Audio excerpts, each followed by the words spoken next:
오늘 주신 하나님의 말씀은 창세기 10장 6절에서 19절까지의 말씀입니다. 한 절씩 교독하도록 하겠습니다. 함의 아들은 구스와 미스라임과 붓과 가나안이요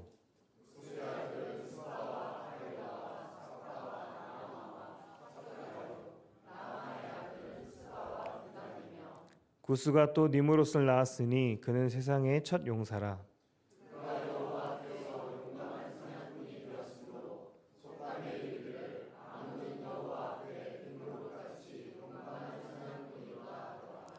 그의 나라는 신할 땅의 바벨과 에렉과 앗갓과 갈레에서 시작되었으며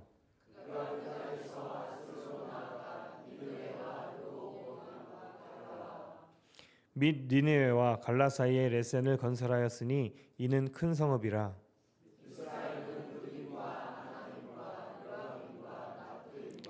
바두루심과 가술루힘과 갑도림을 낳았더라. 가술루힘에게서 블레셋이 나왔더라. 또 여부스 족속과 아모리 족속과 기르가스 족속과 아르왓 족속과 스말 족속과 하맛 족속을 낳았더니 이후로 가나안 자손의 족속이 흩어져 나아갔더라.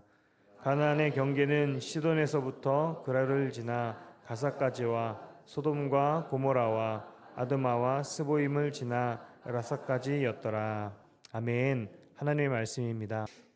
창세기 말씀 우리 계속 함께 나누고 있는데요. 오늘 제목이 이름값하며 살자입니다.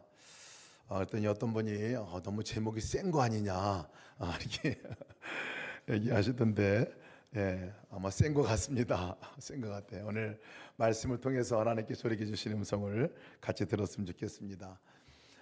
오늘 말씀이 사실은 성경에서 읽기 참 어려운 족보 이야기가 나오는 말씀입니다. 족보 이야기가 성경에 몇 군데가 나오는데 그 족보를 읽으면 발음도 안 되고 웬 사람은 이렇게 많은지 또 왜 읽어야 하는지 잘 모를 때가 사실 있습니다. 오늘도 한 70명의 이름이 나옵니다. 노아의 족보이거든요. 노아. 새롭게 온 땅이 심판당하고 그리고 새롭게 새 창조의 시작이 되는, 어찌 보면 이제 인류의 조상이죠. 그죠? 그 족보가 나오는데 한 70여 명의 이름이 나옵니다. 그것도 의도가 있긴 합니다. 물론 70여 명 다 추려서 사실은 이렇게 기록을 했는데, 70명 하면 생각나는 거 있죠. 그죠? 7자 숫자는 완전수예요. 그 70이는 온 민족을 사실 상징하는 의미이기도 합니다. 그래서 그렇게 의미를 상징하는 70여 명의 이름이 쭉 나오는데요. 이름 가운데서 특별하게 오늘 주목할 만한 이 이름을 딱 가운데에다가 두었습니다. 오늘 이 족보를 기록한 것을 보면 좀 특이사항이 있어요. 왜냐하면 이 족보를 기록하면 좀 나이 순으로 기록을 하잖아요. 대부분 다 그렇습니다. 근데 이 족보는 특이하게 나이 순으로 기록하지 않았어요. 셈, 함, 야벳 이렇게 순서대로 기록을 해야 되는데 거꾸로 야벳부터 그 족보가 나와요. 그리고 중간에 함의 족보가 나오고 그리고 뒤에 셈의 족보가 나옵니다. 왜 그럴까? 이건 아주 의도성 있게 이렇게 기록을 한 겁니다. 왜냐하면 그 가운데 들어가 있는 함의 족보를 얘기하고 싶어서 그렇습니다. 그 중에 몇 사람의 이야기를 부각시켜서 보여주고 싶어서 사실은 그렇게 기록을 한 거예요. 그래서 야벳과 셈의 족보를 앞에 뒤에 두고 딱 그 함의 족보를 가운데다 딱 뒀어요. 이런 기법을 카이아스틱 구조라고 그랬는데 평행 구조라고 얘기합니다. 굉장히 중요한 이 이스라엘 우리 문학 기법 가운데 하나입니다. 그래서 오늘 우리가 주목해서 볼 만한 말씀이 오늘 읽은 본문의 말씀이에요. 오늘 본문의 말씀이 이 야벳과 함과 셈의 족보의 이야기입니다. 뭐 부연 설명 드린다면 야벳 족속들은 우리가 야벳, 그것은 어느 민족의 저기가 이루어지게 되냐면 유럽과 북방, 이 북쪽에 있는 그 민족이 야벳 족속들이 대부분 이렇게 번져 나갔고, 함 족속은 우리가 많이 들었던 지역의 이름의 족속들이 그 퍼져 나갔던 사람들이에요. 애굽, 바벨론, 가나안, 그리고 남방 쪽 이쪽을 이제 함 족속들이 이렇게 퍼져 나갑니다. 셈 족속은 히브리 족속이에요. 우리 유대인들 히브리 족속들이 이 셈 족속에 속하지요. 아무튼 이렇게 있는 이 족속 가운데서 이 특별히 함의 족보를 가운데 딱 둔 이유가 바로 이 함의 자손들이 어떤 자손들인가를 알려주기 위해서이기도 합니다. 결론부터 말씀드리면 함의 자손들은 사실 사망의 길로 가는 그 걸음을 갔던 저주 받았던 그 걸음을 간 족속이 함의 족속이에요.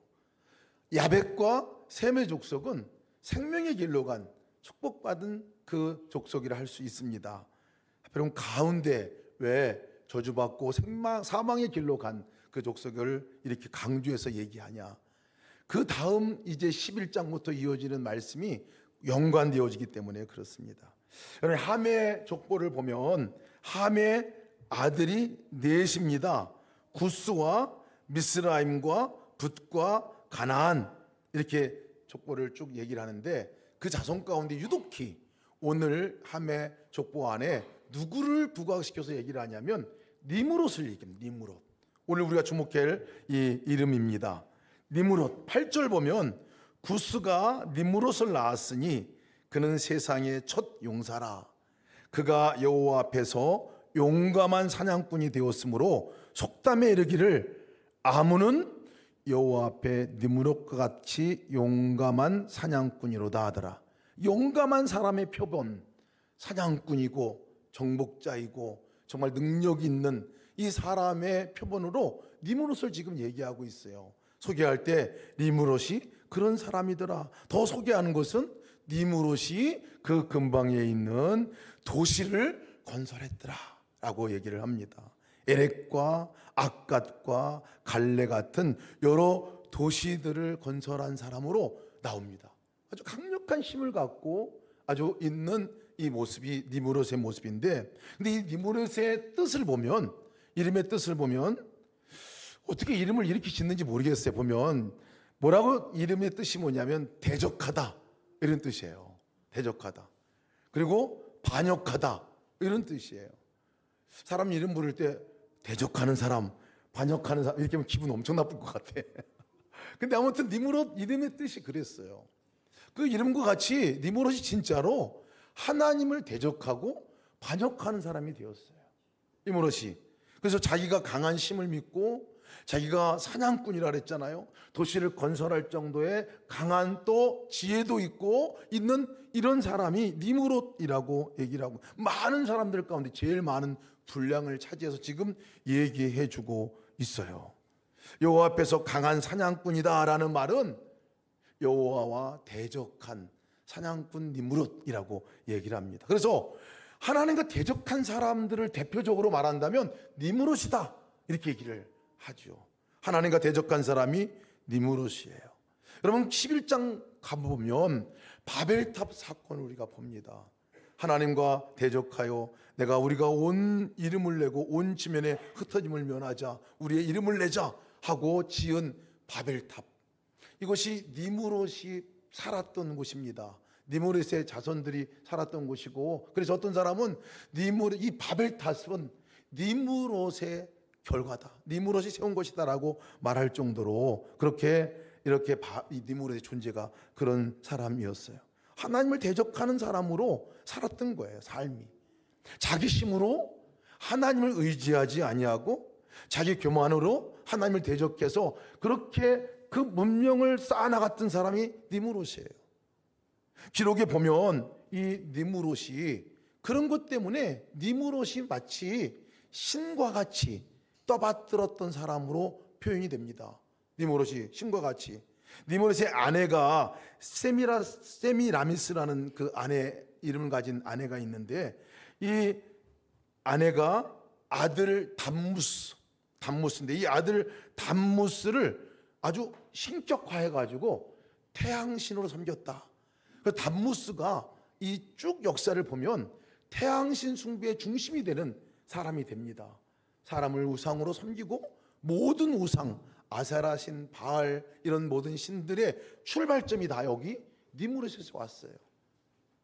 그 이름의 뜻이 하나님을 거역하고 하나님을 대적하고 반역하는. 제가 이것을 이렇게 읽고 이렇게 찾아보면서 좀 소스라치게 좀 놀란 부분들이, 이런 이름이 나의 이름이 되면 큰일 나겠구나, 끔찍하다 생각이 들었어요. 내 앞에 누구나가 그 사람 이름 앞에 호칭이 있고 불러지는 명칭이 있을 텐데, 그 앞에 하나님을 반역하는 사람, 자기 힘대로 살아가는 사람, 그래서 자기가 신이 되려고 하는 사람, 자기 주관대로 살아가려고 하는 그 거역한 사람 김승회, 만약 이렇게 붙인다면 이거야말로 끔찍한 일 아니겠습니까? 앞에 우리 에녹과 같이 하나님과 동행한 사람 김승혜, 이렇게 붙이면 얼마나 행복하고 얼마나 좋겠습니까? 여러분, 우리들의 이름 앞에도 반드시 이름이 붙어요. 호칭이 붙어요. 우리는 도대체 그 앞에 어떤 이름이 붙는 사람이 될까? 여러분, 궁금하지 않습니까? 우리가 소원하는 것이 달라야 합니다. 하나님을 반역하는 그 사람이 있는 반면에 하나님과 동행하는 사람이 있어요. 그런데 놀라운 것은 중도는 없다는 거예요. 중도는 없다는 거예요. 우리 이름 앞에도 반드시 그렇게 붙여질 거예요. 또 다른 인물을 하나 소개하는데 가나안을 얘기합니다. 함의 자손 중에 가나안, 넷째 아들, 이 가나안에 대해서 얘기를 하고 있어요. 정말 죽음의 길을 간 사람이에요. 사망의 길을 간 사람이 가나안이에요. 노아에게 하나님께서, 노아가 그때 함이 노아의 하체를 보고 그것을 나가서 막 사람들에게 얘기하고 그 떠벌리면서 참소하고 조롱하고 이런 것들에 대한 이 노아가 이 저주를 하는데, 그 함에게 저주하지 않고 특이한 것은 여러분, 가나안에게 저주를 합니다. 이것도 이상한 일이에요. 이상한 일이에요. 그렇게 첫 번째 나왔던 이름이 가나안의 이름이었어요. 왜 그랬을까? 지난 잠깐 제가 언급을 드려서 말씀을 드렸는데요. 지금 창세기를 읽고 있는 사람들이 누구냐면, 광야 한복판에서 이제 출애굽을 경험한 이스라엘 백성들이 그 광야 한복판에서 이제 가나안 땅을 향해서 가고 있을 때에, 마지막 가나안 땅을 들어가기 전에, 그때 정복하기 전에, 그때 모세가 하나님께 말씀을 듣고 하나님께 계시를 받아서 이 성경을 쓴 거예요. 창세기를 쓴 거예요. 그것을 지금 이스라엘 백성들이 읽고 있어요. 그들이 들어갈 땅이 가나안 땅이에요. 누가 살고 있는 땅이 가나안 땅이냐면, 이 가나안의 족속들, 후손들이 살고 있는 곳이 가나안이거든요. 그러니까 이것을 읽는 이 이스라엘 사람들은 가나안 사람들이 누군가 알게 되고 깨닫게 되고, 하나님의 언약의 말씀이 이렇게 이루어지는 거구나 하는 것들을 알게 되지요. 아무튼 여러분, 가나안, 이 가나안의 이름의 뜻이 뭔지 아십니까? 니므롯은 그 이름 뜻조차 대적하다, 반역하다 이런 이름의 뜻이 있는데, 가나안은 달라요. 이름이 참 좋습니다. 가나안의 이름은 낮아지다, 섬기다, 뭐 이런 뜻이에요. 불복하다 이런 뜻을 갖고 있는 이름이 가나안의 이름입니다. 그런데 이 가나안이 그렇게 이름대로 주어진 대로 살아가지 못했어요. 이 가나안은 사실 니므롯과 같은 길을 간 사람이었어요. 하나님을 반역하고 거역하는 길을, 낮아지는 것이 아니라 높아지고 굴복하는 것이 아니라 점령하는 이 사람 종족이 된 것이 이 가나안 종족이었어요. 그러면 가나안 족속들이 이제 직접 이스라엘 사람들이 그 땅에 들어가서 정복을 하러 갔는데, 보니까 그 땅에는 우상들의 각종 우상들이 다 있는 곳이 가나안 땅이었어요. 몰렉신, 바알신, 아세라신 이런 신들, 특히 몰렉신에게는요 자식까지 바쳐서 인신 제사를 드리는 곳이 그곳이었거든요. 정말 어떻게 보면 극도의 극치까지 이르는 그 족속이 가나안 족속이었습니다. 레위기 18장 보면 가나안 족속들이 얼마나 근친상간, 간통, 동성애, 수간, 성적 문란이 가장 심한 곳이 가나안 족속들이었다고 얘기를 하고 있어요. 얼마나 죄악이 많았냐면 땅조차도 그들을 토해낼 정도였다 하고 가나안을 얘기를 하고 있습니다. 이름대로만 살았으면 아마 그러지 않았을 것 같아요. 불러준 이름대로 살았으면 정말 낮아지는 자로, 하나님을 섬기는 자로 그렇게 살았을 것 같은데요. 그래서 제가 이 말씀을 족보를 쭉 읽으면서 이 이름에 대해서 생각을 하게 되었어요. 내 이름 앞에 니무롯 붙어서 안 되겠다. 내 이름 앞에 가나안 이 이름 붙으면 안 되겠다. 그러면서 나에게 붙여진 이름은 도대체 뭔가 보니까요, 정말 놀라운 이름이 저에게 있습니다. 이건 저에게만이 아니라 여러분들에게도 동일하게 놀라운 이름이 우리 안에 있어요. 그 첫 번째 이름이 뭔지 아십니까? 그리스도인이라는 이름입니다. 그리스도인이라는 이름, 우리에게 주신 이름이에요. 예수를 믿는 순간, 예수를 영접하고 예수님과 함께 살아가기로 작정하고 나간 그 이후로 우리에게 붙여진 이름이에요. 그리스도인. 초대교회 성도들이 안디옥 교인들에게 너희들은 그리스도인이야라고 붙인 것이 크리스찬이라고 하죠. 크리스찬. 우리에게도 동일하게 붙여진 이름입니다. 여러분, 그리스도인이라는 이름은 그 의미가 뭐냐면 예수님을 따라가는 사람이다라는 거예요. 팔로우, 따라가는 사람이야. 따라가는 사람. 앞에 가는 예수님을 따라가게 된 사람이 그리스도인이에요. 이것이 우리의 이름입니다. 그리스도인 김승혜, 이것이 저의 이름이에요. 저의 호칭이에요. 저의 김승혜라는 이름은 잊어버릴지 모르겠지만 그리스도인이라는 이름은 저에게 정말 가장 존재의 이름 가운데 하나죠. 그리스도인. 하나님을 따라가는 사람, 예수님을 따라가는 사람. 내가 앞장서지 아니하고 나에게 찾아오셔서 함께 하신 그 예수님을 따라가서 그 예수님을 닮아가고 그 예수님이 하고 싶은 일들을 함께 하며 살아가는 그 사람이 그리스도인이라는 이름입니다. 크리스찬이라는 이름이에요. 항상 앞서가는 분이 계시다는 거예요. 여러분, 이것이 우리의 이름입니다. 우리의 이름이에요. 예수님의 팔로우로서 우리는 살아가죠. 근데 가끔 보면 이게 순서가 바뀌는 경우가 너무 많아요. 우리의 이름은 그리스도인인데 예수님을 따라가는 사람인데 예수님 보고 따라오라고 그럴 때가 참 많아요.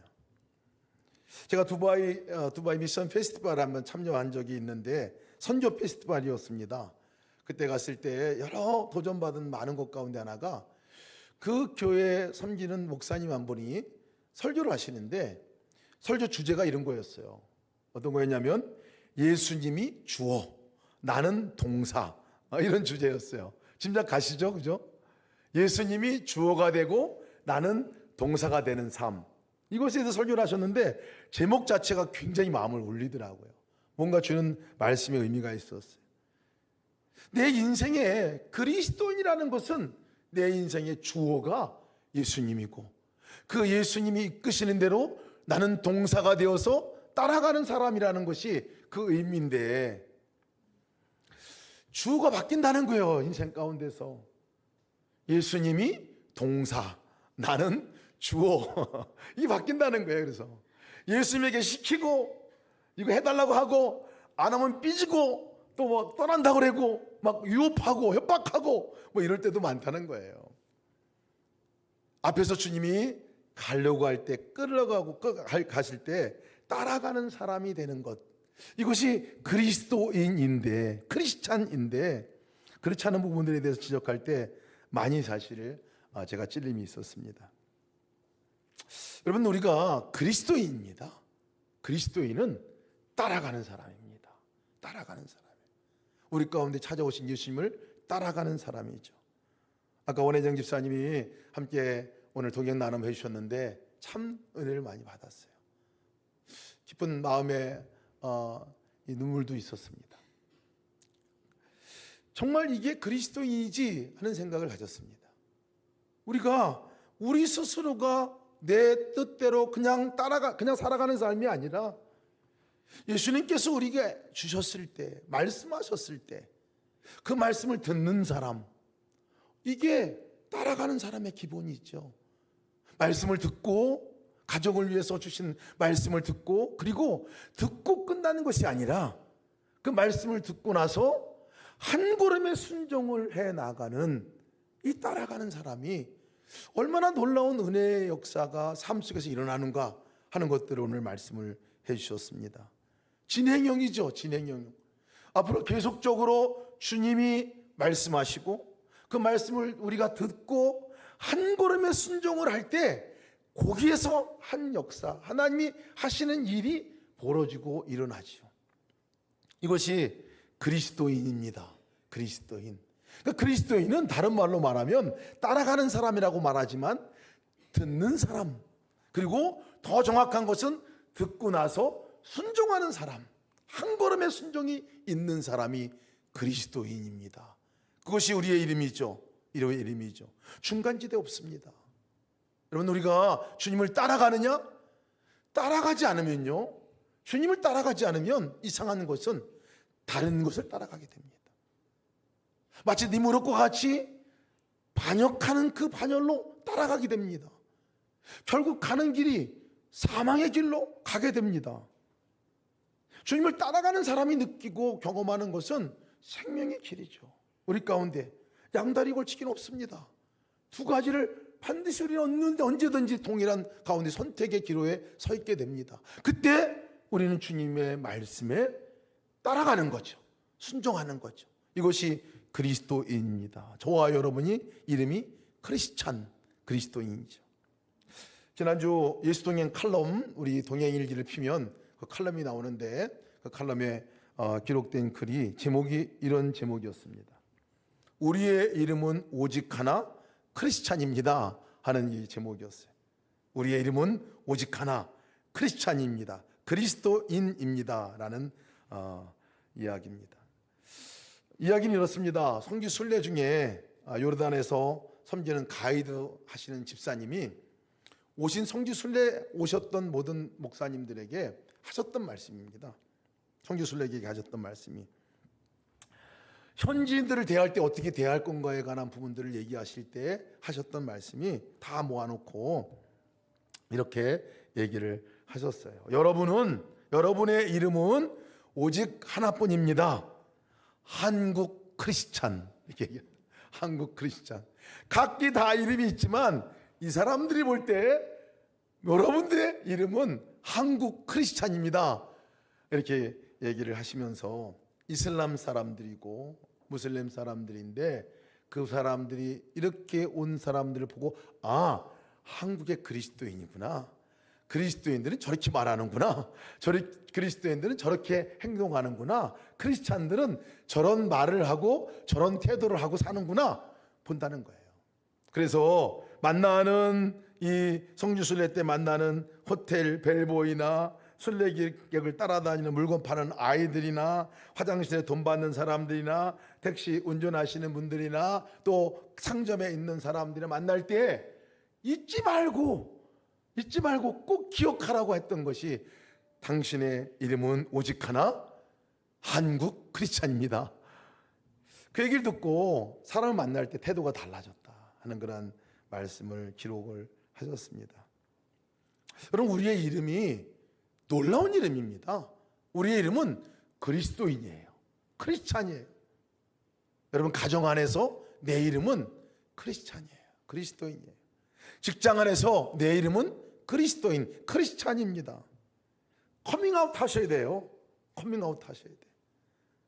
우리 직장에 우리 신방하고 예배 드릴 때 깜짝 놀라시더라고요. 소개를 하면서. 우리 다원 우리 직장 예배를 들어갔는데 거기 직원 같이 일하시는데 한참 얘기하시다가 그분이 교회 다니는지를 처음 알은 거예요. 내가 성도입니다. 그때 이렇게 얘기를 하시더라고요. 우리가 있는 그 자리에서 내가 그리스도인입니다, 커밍아웃 해야 돼요. 그래야 내 이름값 하면서 삽니다. 내 이름값 하면서 삽니다. 내가 아이들을 만날 때도 아빠, 엄마의 이름도 있지만 그리스도인이라는 이름으로 우리가 커밍 아웃해야 합니다. 직장 안에서 동료들을 만날 때도 내가 직분이 있고 내가 가지고 있는 보직이 있지만 그리스도인, 크리스찬이라는 이름으로 만날 때는 다릅니다. 두 번째 우리의 이름이 있어요. 두 번째 이름, 비슷한 이름이기도 하지만요, 너무 중요한 이름입니다. 우리의 이름은 성도입니다. 성도. 거룩한 무리다 라는 의미죠. 성도. 거룩한 사람이다. 바울 사도가 교회 다니는, 우리 교회에 함께 참여한 교인들을 일컬어서 가장 멋있는 용어를 썼어요. 성도입니다. 성도. 내가 로마에 있는 성도들에게 편지합니다. 에베소서에 있는 성도들에게 편지합니다. 그 호칭은 성도였어요. 여러분, 우리들의 호칭도 성도입니다. 성도. 거룩한 사람입니다. 거룩한 사람. 이것을 영어로 쓰면 saint라고 표현합니다. 성자. 여러분, 성도, 성자라는 말을 들으면 동의가 되시나요? 너무나 우리 많이 쓰는 얘기인데, 성자, 거룩한 사람, 당신은 거룩한 사람입니다. 당신은 성자입니다 라고 말하면 좀 움츠러들기도 합니다. 왜 그런지 아세요? 우리가 해놓은 짓이 있기 때문에 그렇습니다. 근데 잊지 말아야 합니다. 우리는 성도예요. 성도. 하나님이, 예수님이 영으로 우리 가운데 들어오시는 순간에, 거룩하신 주님이 우리 가운데 들어오신 순간에 우리의 존재가 성도로 바뀐 거예요. 성도로. 호칭이 성도로 바뀐 거예요. 성도로. 거룩한 사람으로 바뀐 거예요. 왜 그렇습니까? 우리의 행실과 우리의 삶과 우리가 담아놓은 그릇, 내 삶의 그릇이 거룩해서가 아니라 내 안에 오신 그분이 거룩한 분이기 때문에 그렇습니다. 내 안에 오신 그분이 거룩한 하나님이기 때문에 존재가 바뀐 거예요. 성도죠, 성도. 그러니까 우리가 잊지 말아야 될 것은 난 성도야 하는 거예요. 나를 담아내고 나를 여태까지 내 삶의 습관은 어떻게 살아왔지만, 죄 가운데 살아왔지만 거룩한 그분이 나의 삶 가운데 오신 순간부터 나는 아예 호칭이 바뀐 거예요. 하나님 우리를 호칭할 때 성도 김승회. 제가 제일 좋아하는 용어가 성도라는 말이에요. 성도. 한번 해볼까요? 성도 누구? 한번 이름 해볼까요? 시작. 성도 김승혜. 너무나 이 성도여야 천국 갈 수 있습니다. 성도가 아니면 천국 못 가요. 여러분, 장례 때 가보면 딱 거기에 위패를 보면 성도 십자가 딱 표시하고 누구. 그러면 바로 인식이 돼요. 아, 이분의 육신은 지금 이제 땅에 장사 지내는 육신이지만, 썩어져서 이제 수명이 다한 육신이지만 저의 영혼은 천국 가는구나. 저의 영혼이 예수님과 한 몸 되고 하나 되어서 이제 그 예수님 때문에 자녀되었고 그것이 이제 천국 가게 되는 거구나. 저 영혼은 천국 가는 영혼이구나. 여러분, 장례식에 와서 설교를 해달라고 할 때 어떤 위로도 할 수 없는 분들이 있습니다. 누군지 아세요? 성도라는 말이 없는 분이에요. 십자가가 그 위패에 없는, 성도라는 호칭이 없는 분에게는 어떻게 위로를 해드릴 수가 없어요. 그러나 성도라는 이름을 붙인 그분 앞에 가서 그분의 인생이 험한 인생을 살았건, 그분이 어떤 삶을 살았건, 예수 그리스도가 그분 안에 거하셔서 거룩함으로 그가 거룩해졌고, 예수 그리스도가 그 안에 들어와서 거룩한 하나님의 아들이 되고 딸이 된 신분을 얻은 사람이기 때문에 가야 할 곳이 천국이잖아요. 그러니까 입에 침 튀겨가면서 얘기합니다. 이분 천국 가셨습니다. 천국 가신 거예요. 무엇으로 확신합니까? 우리의 호칭이 예수를 믿는 순간에 바뀐 거기 때문에 그렇습니다. 여러분, 우리가 성도 앞에 붙여진 그 이름을 잊지 마시기를 축복합니다. 고린도서 3장 17절 말씀은 이어서 말씀하고 3장 16절에 이렇게 말씀합니다. 너희가 하나님의 성전인 것과 하나님의 성령이 너희 안에 계시는 것을 알지 못하느냐. 이 성도로 살아가는 삶을 우리가 값지게 여겨야 합니다. 그 이름을 소홀히 여기면 안 됩니다. 3장 17절에 누구든지 하나님의 성전을 더럽히면 하나님이 그 사람을 멸하시리라. 하나님의 성전은 거룩하니 너희도 그러하니라. 우리가 거룩한 존재가 되었다는 것을 얘기해 주고 있습니다.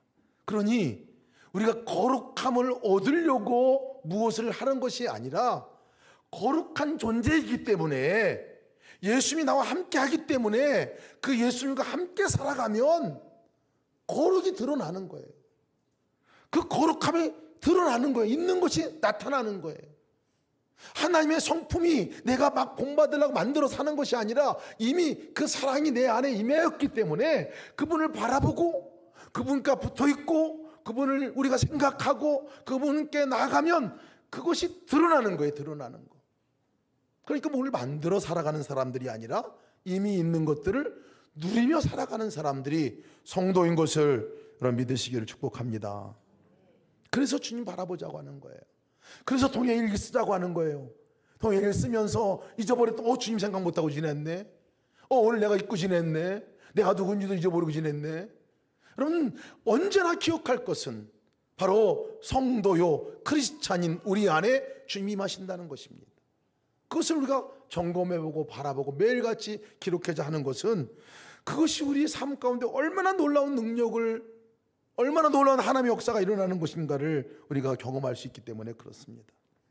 제가 이름 하면 제일 인상 깊은 이름이 누구냐면 성경에서 아브라함입니다.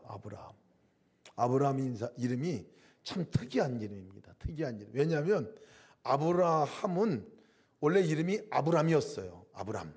아브람이라는 이름을 갖고 있었어요. 근데 아브람이라는 이름이 예수님 하나님께서 99세 때 아브람을 찾아오셔서 아브람에게 너 행위 완전하여 온전하라 뭐 이런 명령을 내리시고 그리고 나서 붙여주신 이름이었어요. 제가 그 앞에 것이 너무나 힘들어가지고 사실은 이것을 많이 오해한 말씀이기도 했는데 창세기 17장 말씀에 말씀한 말씀이었어요. 근데 그것을 알고 보니까 하나님 뭐라고 말씀하셨냐면 아브라함아 너 내 앞에서 걸으라. 그러면 너 거룩한 사람이 되는 거야. 이 얘기를 해준 거거든요. 말씀을. 그 말씀을 해줬어요. 뭐 아브라함이 뭔가를 해서가 아니라 너 내 앞에 걸어. 그러면 너는 너의 삶이 거룩한 삶이 될 거야. 라고 말씀해 주셨어요. 그리고 나서 아브라함에게 너 이름을 이제 바꾸게 될 거다라고 하고 이름 바꿔주신 얘기가 이 얘기입니다. 근데 아브람이라는 그 뜻은 아비 뭐 이런 뜻이에요. 근데 아브라함이라는 뜻은 열국의 아비 뭐 이런 뜻이거든요. 그래서 제가 처음에는 뭐 아비나 열국의 아비나 뭐 그거 같은데 뭘 바꿔주시나 생각을 했어요. 그래서 또 이렇게 생각해 보면 열국의 아비니까 그럼 열방에 나가서 뭔가 큰 일을 하라고 그렇게 붙여주신 건가? 뭐 그런 의미도 있을지 모르겠습니다. 그런데 제가 이 말씀을 보면서 아브람과 아브라함의 차이가 있다면요, 그 안에 단어 하나가 차이가 납니다. 이게 차이가. 아브라함 이게 차이가 나잖아요. 이 흐가 히브리어 언어에는요 루아흐라는 뜻. 많이 들어봤죠? 루아흐. 처음에 창조할 때 그 수면 위에 운행하셨던 영, 그 하나님의 영이 루아흐예요. 루아흐. 하나님의 영이 생명을 살릴 때 그렇게 호흡을 불어넣으셨던 그 영이 루아흐예요. 루아흐. 생명의 하나님 의미가 루아흐예요. 그러면 아브람이라는 이름에 아브라함이라고 바꿔주신 의미가 뭘까? 아예 이름에다가 내가 너와 함께하는 거야 새겨주신 것. 그 이름에 다른 사람이 아브라함의 이름을 부를 때 아브라함이 없는데 아브라함이야. 하나님이 함께하는 사람, 하나님과 동행하는 사람, 이렇게 인식하지 않았겠습니까? 여러분 우리들의 이름에도 그 루하흐, 그 이름이 들어있는 것을 여러분 믿으시길 축복합니다. 한번 해볼까요? 제 이름은 김승회입니다. 그래서 김승회 이렇게 한번 여러분 한번 어디다 둘까 생각해보고 한번 해봅시다. 시작. 김승회. 이상하죠, 그죠? 이게 우리나라 말이 아니기 때문에 그렇습니다. 근데 기억할 것은 우리 이름에 하나님의 이름을 넣어주셨다는 거예요. 우리의 삶에 하나님이 아예 오신 거잖아요. 우리 마음에 아예 거룩하신 그분이 임하신 거잖아요. 우리 가정 안에 거룩하신 그분이 임하신 거잖아요. 이게 여러분 우리의 실제라는 거예요. 이게 우리의 이름 가운데 새겨져 있는 것이죠. 크리스찬의 이름은 바로 그 의미입니다. 그래서 우리는 그분을 따라갑니다. 예수님이 오셨기 때문에 그분이 따라갑니다. 이것이 크리스찬의 이름이에요. 그분이 오셨기 때문에 우리가 그분을 따라가고 순종함으로 그분의 거룩함으로 살아갑니다. 이것이 우리의 이름에 담긴 의미입니다.